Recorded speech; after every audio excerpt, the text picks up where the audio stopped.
I was watching the previews for Thursday, February 19th, 2026, and I have to say, the emotional center of this episode feels like it belongs to General Hospital at its most classic: family, secrets, and just enough manipulation to keep everyone on edge. Maxie's homecoming, a long time coming. Maxie is finally back in Port Charles after 6 months in a coma, and I didn't realize how much I missed seeing her at the heart of her family until this moment. To me, there's something so powerful about a homecoming after that kind of absence. Everyone gathering around her, Bailey Lou getting that long-awaited FaceTime with her mom. It's exactly the kind of emotional payoff I think this show does best. James and Georgie already reunited with her in Boston, but bringing Maxie home makes it real. It feels like closure, and a fresh start all at once. But I can't help wondering, when will she come face to face with Nathan West? If that reunion happens soon, I think it could either be beautiful or incredibly complicated. And knowing this show, probably both. Michael in the hot seat. Thanks to Chase, meanwhile, I was honestly shaking my head watching how things are unfolding for Michael. Even after being demoted, Chase still seems convinced he knows best. He says he should stay out of the Drew Kane shooting case. But does he? Of course not. He just can't help himself. To me, this isn't about justice anymore. It feels personal. A jury already returned a not guilty verdict, but that's not enough for him. He wants Willow proven 100% innocent. And here's the thing, we know she's not. The key on Michael's keyring is the latest obsession. Chase floated the theory to Nathan, and suddenly there's a search warrant.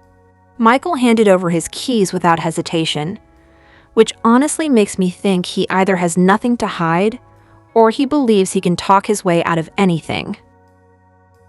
And I keep coming back to this question. If Michael shot Drew, why on earth would he keep the key to Drew's house? That would be the dumbest incriminating evidence to hang on to. He's had plenty of time to dispose of it. So I was wondering, is this really the smoking gun Chase thinks it is? Or is Chase pushing so hard that he's about to undermine his own case? Thursday's episode puts Michael squarely in the hot seat, but I'm not convinced the key theory is the flex Chase believes it is, Willow's power move, and Drew's torture now. This is where it gets almost cruel. Rick makes a stunning claim, and Willow delivers news to Drew, news that Sidwell wants her to take Drew's congressional seat. Let that sink in. Because of Willow's actions, Drew has lost the ability to talk or move, and now she's standing there telling him she might take his place in Washington, D.C. I may be wrong, but to me, that feels like psychological torture wrapped in ambition. I think Willow is going to relish every second of it. There's something chilling about the power shift happening right in front of Drew while he can't respond. Lexus versus Willow, the real battle ahead? Meanwhile, Alexis makes an observation that feels like the calm before the storm.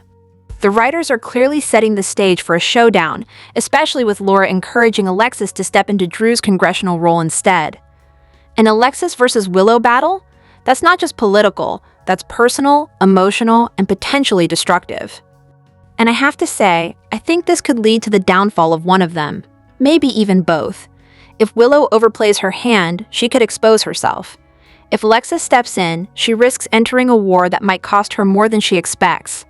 Thursday feels less like a resolution and more like positioning, pieces moving on a chessboard.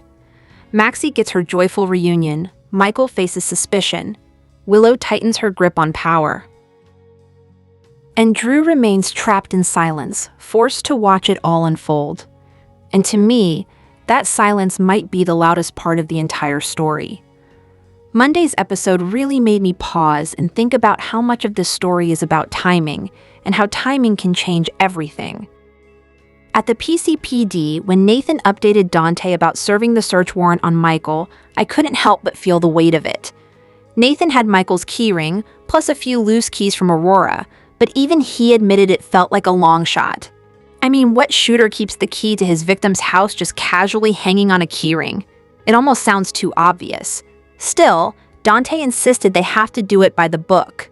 And to me, that moment wasn't just about procedure. It was about Dante trying to hold on to some sense of order in a situation that's clearly spiraling. But what really stood out to me was Nathan refusing to see Maxie because he doesn't want to mess things up. That line hit differently. He feels like time froze for him and Lulu while Maxie kept living her life. And honestly, I think that's such a painfully real emotion. He compares it to Dante moving on with Sam, except Dante reminds him the circumstances were different. Dante and Lulu weren't together when she was hurt. Sam died before Lulu even woke up. Dante loved Sam. He was committed. That word, committed, lingers.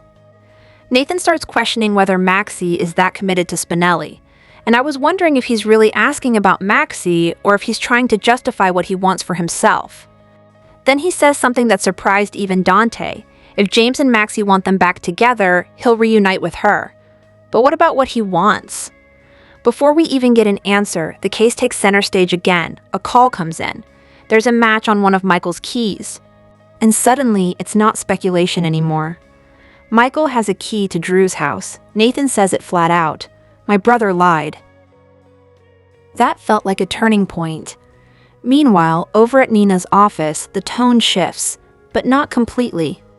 Nina pitching the idea of a fun party for the kids with bouncy houses, chicken tenders, and sundaes almost felt like her trying to hold on to something light and joyful in the middle of all this darkness. Willow loved it, and for a second, it felt hopeful, but then reality creeps back in. Willow admits Michael only agreed to Nina being around the kids to avoid a visitation hearing.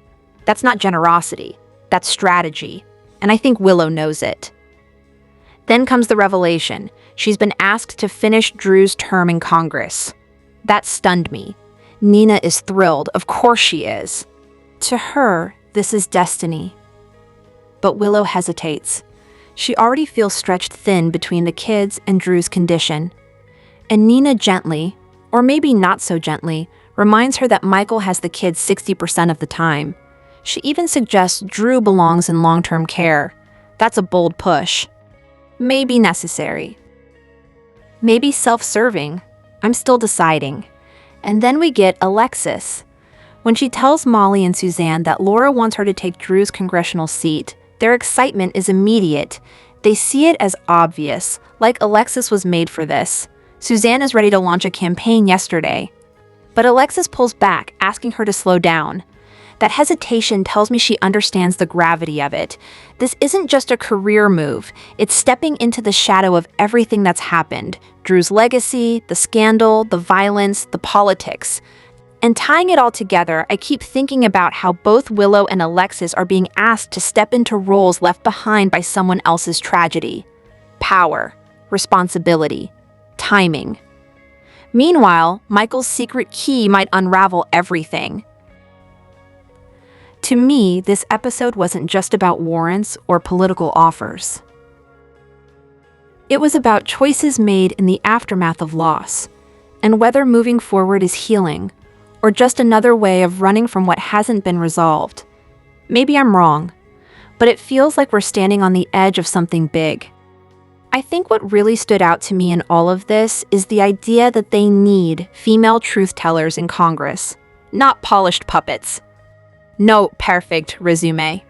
Truth-tellers.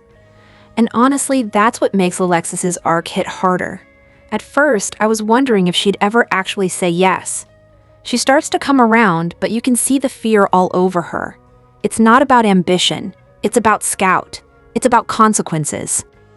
She's about to step into public office with a past that tabloids would feast on, recovering alcoholic disbarred attorney, very public mistakes. To me, that's exactly why she matters. She knows her record isn't spotless. And maybe I'm wrong, but I think that's the point. They don't want a flawless candidate. They want someone who understands failure and accountability. Eventually, she agrees. And when they embrace, happily, it doesn't feel political. It feels personal. It feels like a woman deciding she won't let shame define her future. Meanwhile, over at the Quartermain mansion, the tone shifts into something almost comedic. Cody is on the phone talking cosplay and reading Jane Austen, which already tells you we're in unexpected territory. When Christina walks in, he quickly disconnects and claims he's in a book club. I didn't realize how fast that would spiral. Christina lights up and offers him what she calls a page-turner, which he immediately recognizes as Molly's manuscript, and he wants absolutely no part of it. He knows if Molly finds out Christina is pushing him to read it, Christina will be in deep trouble. Chrissy tries to explain, it was just a creative exercise. Molly never meant to publish. She insists the main character becomes compelling by the end. Cody doesn't buy it. And honestly, I kind of don't blame him. Then comes the real bombshell. Christina sent the book to her agent behind Molly's back. It's not polished. It's not edited. And apparently, if it gets picked up, the editor won't even let Molly revise it. That's not just messy. That's betrayal wrapped in ambition. Cody attempts to read it, but Christina hovering over him makes it impossible. The looming is hilarious, but also telling. She's desperate for validation. She explains that Molly bottles up her emotions and writes to release them. They even call her terrifyingly productive. That detail stuck with me. Writing as catharsis, writing as survival. And here's where it shifts. Christina insists Molly cares too much about Cody to actually publish it. That softens him. Maybe I'm reading into it, but I think he realizes this manuscript isn't revenge. It's vulnerability. Molly leaves the manuscript behind for him. Now the ball's in his court. Across town, Lulu's storyline is pure emotional reckoning. She shows up at Laura's, stammering, clearly unraveling. She needs to talk, but already feels guilty for needing to. Laura immediately knows this is about Maxie. Lulu insists she's happy for Maxie, for the family, even for Nathan. But then she drops it. Her feelings for Nathan were wrong. She kissed her best friend's husband. That shame is eating her alive. Laura doesn't let her spiral. She reminds her this is complicated, and I appreciate that. It's not black and white. Lulu just wants her feelings to disappear. She even feels bad for Spinelli, which tells me she's not selfish, she's overwhelmed. Laura urges her to actually talk to Nathan instead of punishing herself in isolation. That advice feels crucial. Secrets are what rot these relationships, not messy emotions. Then we land at Maxie's, where Spinelli is basically horizontal on the sofa, emotionally buffering. Brooke Lynn arrives with food, because of course she does, and finds him spiraling about the inevitable. Now that Maxie is awake and Nathan is alive, Spinelli fears he's obsolete. He saw the way Maxie looked at Nathan. Tall, handsome, heroic. Those ocean blue eyes. And you can feel his insecurity swallowing him whole. Brooke Lynn pushes back. Maxie isn't vapid. She's not going to chase a fantasy just because it sparkles. Smelly and Maxie built a life. They co-parented. They survived. That matters. But still, those ocean blue eyes haunt him. And here's where Spinelli pivots. Instead of retreating, he decides he's going to sweep Maxie off her feet. Not with desperation, with intention, and with Brooke Lynn's help. If Alexis's story is about owning your past publicly, this one feels like owning your insecurities privately. I think that's why this episode works. It's women confronting shame, men confronting fear, sisters crossing lines, friends questioning loyalty. Nobody is clean. Nobody is simple, and maybe that's exactly why it feels real.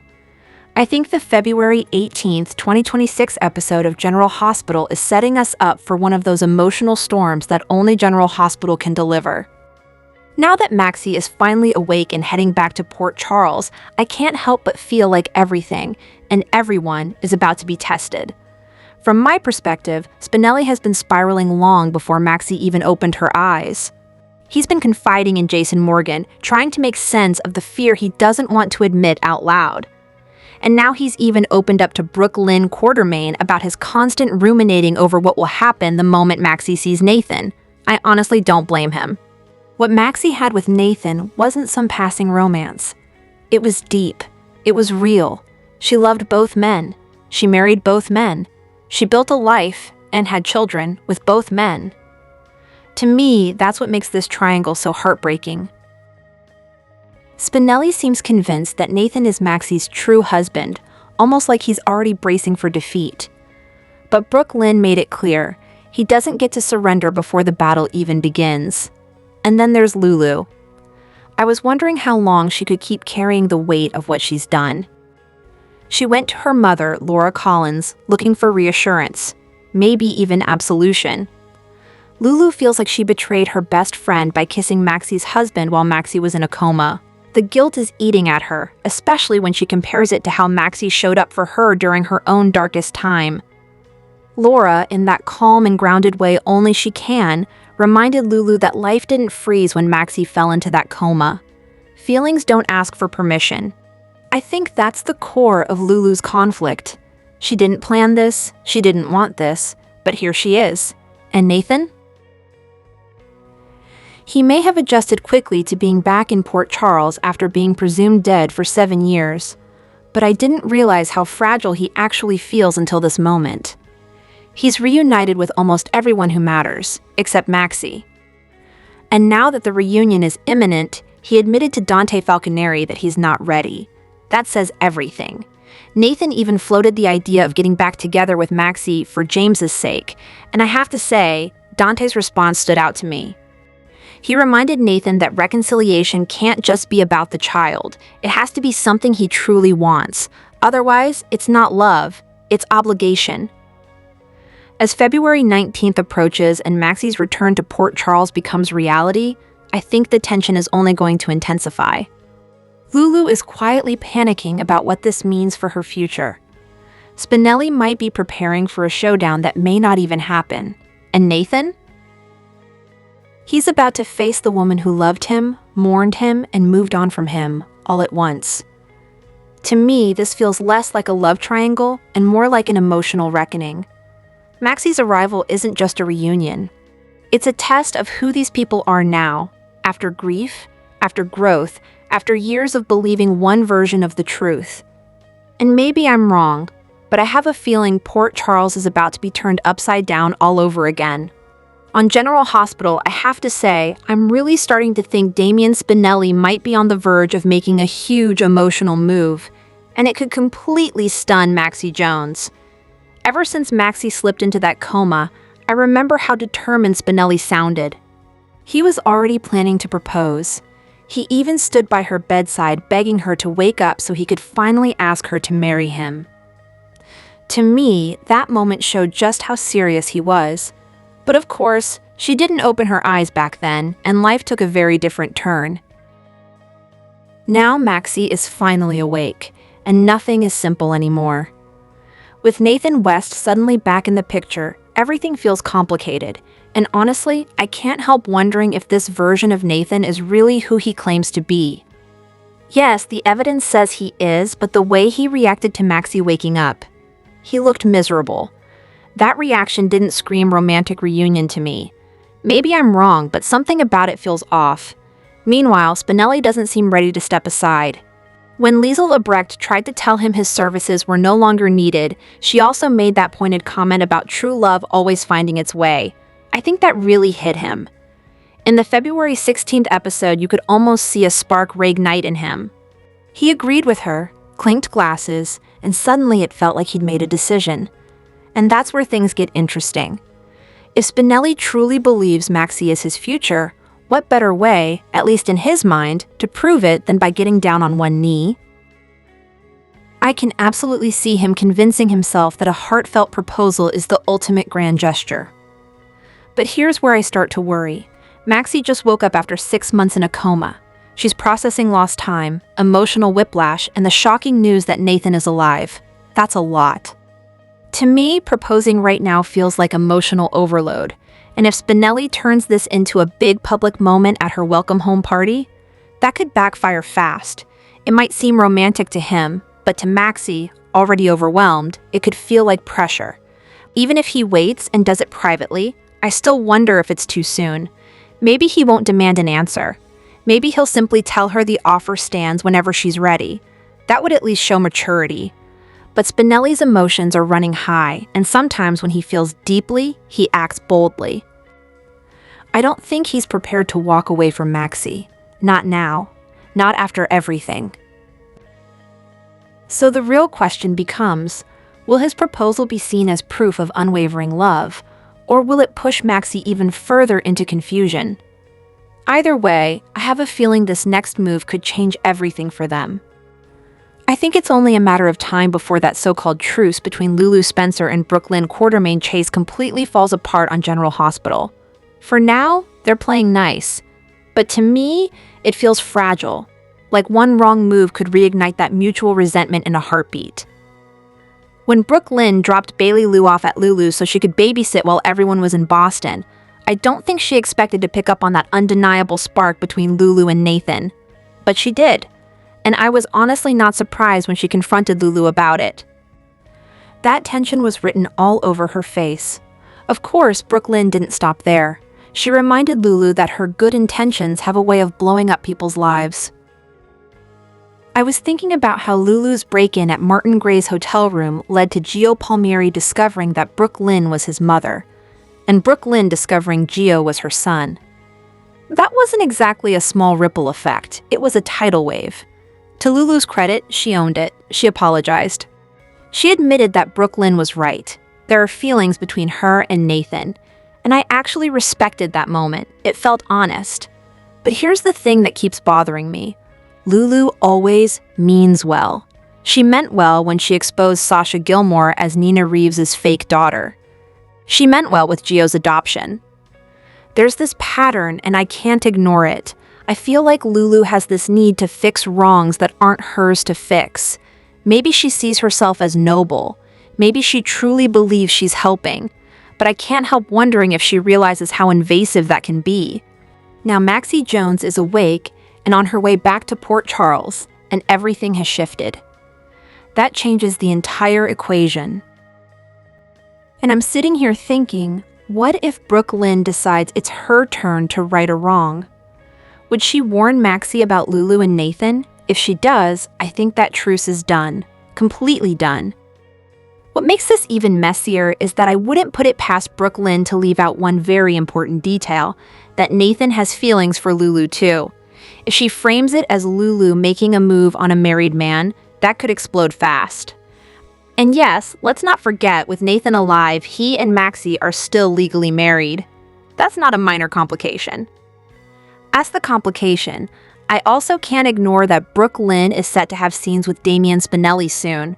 I was wondering if she might confide in him instead. Spinelli has always been fiercely protective of Maxie. If Brooklyn plants that seed there, it could spread quickly. And here's the irony that I keep circling back to. If Brooklyn tells Maxie, she'll probably justify it the same way Lulu justified exposing the adoption papers. Maxie has a right to know. That moral high ground suddenly doesn't look so clear when both women are standing on it. To me, this feels like history repeating itself. Two strong-willed women, both convinced they're doing the honorable thing, both ready to torch each other in the process. Maybe I'm wrong. Maybe Brooklyn keeps quiet. But on General Hospital, secrets rarely stay buried, and good intentions almost always come with collateral damage.